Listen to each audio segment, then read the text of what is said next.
but he thought it was a good thing. Good, yeah. He bought from the same bike shop a lot, so we kind of networked. And so I pretty much attached myself to him for a few minutes, and we real quickly got nabbed by a city where, hey, you guys here to help? Like, yeah, sure, whatever. He's like, here's some postal diggers, and they had a little spray paint marked out in like a row. Here's what you guys need. We need holes. Just here's how to use them. We'd use post hole diggers, right. obviously. We'd use shovels, all that stuff. So we need some holes here, here, and here. We didn't realize what we were doing. We're like, okay, whatever. So we spent 6-7 hours that day digging holes. Mm-hmm. And they provide us with food, drink, Gatorades. And the whole time all this is going on, they're running these front loaders through the woods, and they're just knocking out trees that have been there 40 years. And we had no idea what they were doing. They were just clearing all of the lands. And so we were kind of starting to panic. Because this isn't what we talked about. Like, we want the woods. Like, we want a wooded area. You guys are lobbing everything out of here. Like, there was nothing. Like, there was like a tree here, a tree there. Okay. So, did that day. And I came back a couple months later, and the city had actually already dropped mounds of dirt in between some of the trees. Okay. And they had an official sign up there. They had their rules, and everything was just raw dirt. Where we dug the holes, they now had posts and had the wooden fence that you'd seen. Mm-hmm. So that was the day that we put that in. My buddy and I actually set the post for it. Yeah, that's awesome. So, and when they first dropped it, they were bringing in clean dirt, red dirt, similar to what they put on the baseball fields, and it was good. But they kind of dropped the dirt based on where some of the older BMX riders and the racers told them where they wanted it. So they were literally, we're not really on a elevate, like a incline.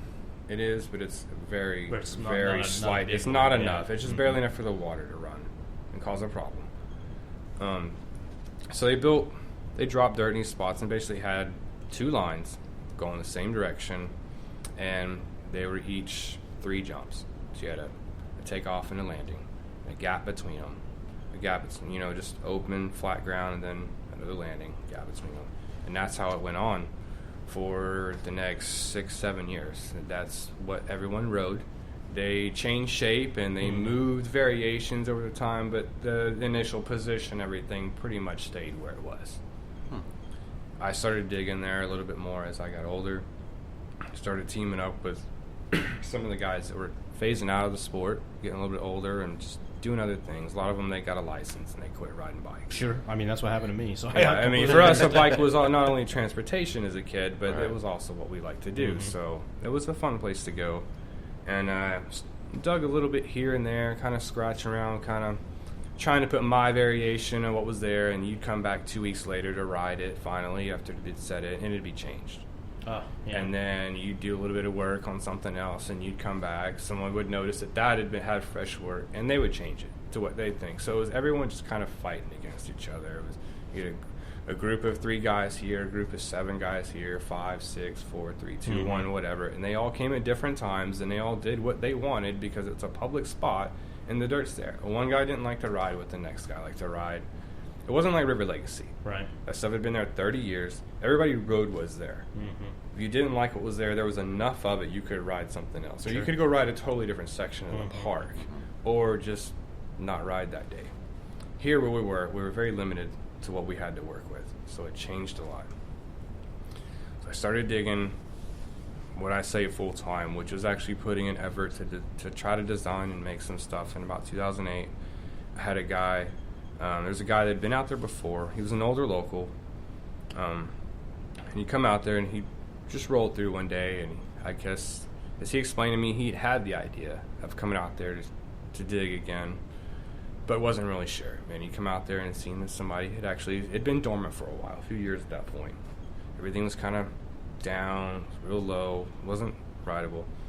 And I started messing with it a little bit and got some stuff that was actually feeling good. And I noticed a few people were riding it a little bit, and they weren't changing it. I was like, okay, I might be on to something. It was kind of a little different tweak in style on how I wanted to build compared to what was been there before. And the city initially said, we don't want you to dig jumps within 10 foot of a tree. And that's why they blew out as much of it could. They saw it as a danger. Oh, you put jumps in the woods, you're going to hit a tree. Right.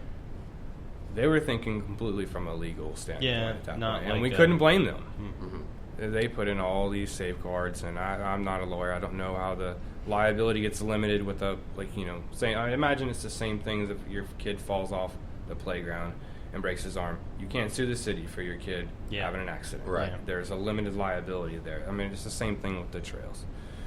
Even we tell people, we strongly recommend riding with a helmet. I don't care what your skill level is. I don't care what difficulty line you're on. Wear a helmet. Mm-hmm. Our smallest line of jumps out there is the most dangerous one. Yeah. Our guys, our experienced riders, like to go through it really fast. Because videos. Yeah, really fast, and hop from one line to the next sometimes between the trees. And a few of us have clipped the trees. It's just kind of casualty of the sport. I mean, it's like anything. Baseball, you could roll an ankle, you get socked in the eye. I mean, I'm always afraid to get hit with the ball, the bat or something, but it's the same thing there. So, I'm sorry. What was that? We kept digging on that for a couple years, and him and I, his name was Josh Smith, and we started digging kind of some stuff together. He had kind of an old school take on digging, and I kind of had a different take on it, but we were able to collaborate on some things, and all together we both wanted more out of the park. And we had contacted the city a couple of times, and they'd come in. The agreement in the beginning was the city was going to continue to drop dirt. They were going to bring us nice fill dirt that we could build our... They didn't want us to dig underground level because they were afraid of sitting water and causing drainage issues and whatever other reasons, holes, kids. Yeah. So no digging underground, no jumps in 10 foot of a tree, this, that, they're obvious things. The first two rules hurt us a lot because It's kind of part of trails... real trails scenes in BMX, like, that's how they were formed. Even the ones that were formed in flat ground in the middle of a forest, like, the trails themselves aren't just flat ground. They've dug pockets out, and they've made their own elevation and worked drainage in over the years, and that's what I wanted to do with our spot. It was also kind of against the rules. Right. So, as we got them to drop a little more dirt, they did, but the stuff they were bringing us seemed to be stuff that was coming out of construction sites. It had broken PVC in it, glass, shards of metal. It was stuff I was like, we can't put these down in our jumps. The kids ride here, we spend more time raking this junk out of it and then trying to find a place to get rid of it than we do actually building the jump. So I think there was a certain point we just kind of went rogue and we're like, screw it, we'll figure it out. We'll just do it ourselves. Yeah. So I'm not going to name names, but I remember there was one summer where somebody brought a machine tiller out there. Oh. And the thing is, out there we have a lot of sand, it's kind of slight hills, so we get a lot of sand and silt runoff. So that first 6 inches is good, and then you hit like a bunch of roots, like a foot worth of like little tiny feeler roots, and you got to do that, and then you've actually got some good clay and good dirt. We could never get that far because it's so far. Right. We were afraid to really dig. I mean, so we went through the tiller, and I remember seeing it gone beneath the roots, some of the roots taken out, and kind of put some rollers in the lines and some dipped elevation, and that summer brought a 300% influx in people. I mean, because it was something they wanted to do. It was something new. Yeah. It not only were they weren't just hitting a jump and then flat anymore. There was stuff between them. Like they seemed to flow more like a roller coaster, and it was funner for them. Yeah. Like, everyone was like, this is new, this is cool. So we took it and ran with it. The entire crew, everybody that were sticking around and were wanting to ride, like as a collective whole, we just kind of took the idea and we're like, all right, well, let's be reasonable. We don't want to cause any problems. We'll go a little bit here, a little bit there. Oh no, that's causing a pooling issue when it rains. It's work drainage this way. So, and that's kind of been the deal the last 10 years is if things have starting to get bigger, we've gained more people, we've lost people between the seasons. We don't have regular weather here, so we don't have a regular trail season. Some guys, depending on where they're at, they ride in the winter and the fall. That's their ideal season. Some guys ride in the dead of summer. It's hot here in Texas. It's so hot. We don't get a lot of airflow in the woods. So it helps us. We can ride on windy days even on colder days, it's typically warmer because a lot of the trees tend to hold in. There is a lot of tree coverage around it. It's pretty nice in there, and even sometimes when it's sprinkling and raining, it doesn't shut our session down. With all the sand and all the vegetation, like, it soaks up a lot of the moisture really quick. So it takes a lot to flood our spot, but when it does, it floods heavy. Yeah, I saw some photos last year. So I don't know if you follow our Instagram page, but we've been battling crazy off-season rains for the past couple years, and we've been on this 5-year makeover plan of the park, and it's been stalling our progress really badly. So we finally have got one of the big hang-ups out of the way and are making progress again. 2020 marks our 20th season, that's 20th awesome. Anniversary of the trails. I think that's like really something to be proud of too. Like, I believe I'm the only one that was there from the start. Beginning? I didn't do all the digging in the beginning, but you were there at the beginning of the whole process. I saw it. I was a small part of it, hopefully a small influence. But a couple years ago, we were hauling a bunch of trash and stuff out, and one of our guys actually clipped the fence post right there on the end and mowed the fence down. Send me pictures, and our group we have a group text, and all of our crew guys stay really close-knit about the trails. They all care about the spot. They've all put in a lot of work. So anything happens out there, we're on top of it. It's kind of whoever's closest, and we spend our own money sometimes to just do what we need to do. Let's prove to the city we can handle it. Let us do our thing, especially since we've done 2 things. We've built jumps against trees out there, and we've definitely gone further than the root network underground. We have still not cut down any trees. We don't cut back any vegetation. I mean, what we need to in this spring, it's heavy overgrowth. Yeah. So we have to trim some stuff.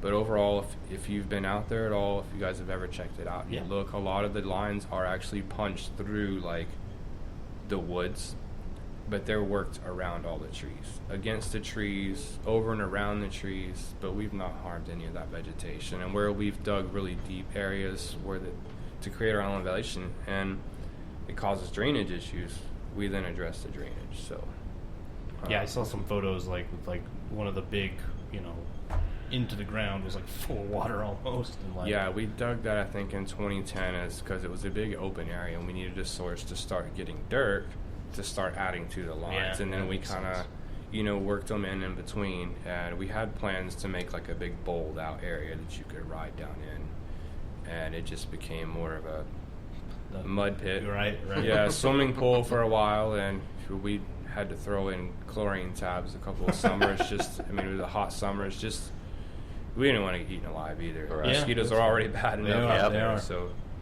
there's a few things. We have a landscaper on our crew. He's a professional landscaper, so he helps out. We have a couple of people who are carpenters. They're good with woodworking and things like that.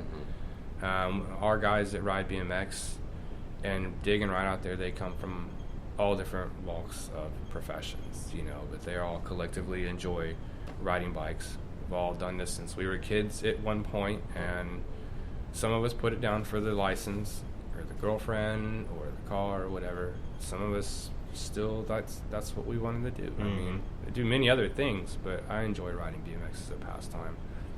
And I'm mid-30s now, so I've been a part of it since I was easily 13, 14, 15 at this park. So, be involved in a scene like that, that's impressive. Yeah. I've watched it change a lot over the years. A lot of rise and fall, a lot of horror stories that come out of there because it's had between its seasons, and there's been certain traffic that's come through there, and thankfully we don't really deal with that a lot anymore. We work alongside with the police department in full cooperation with the city.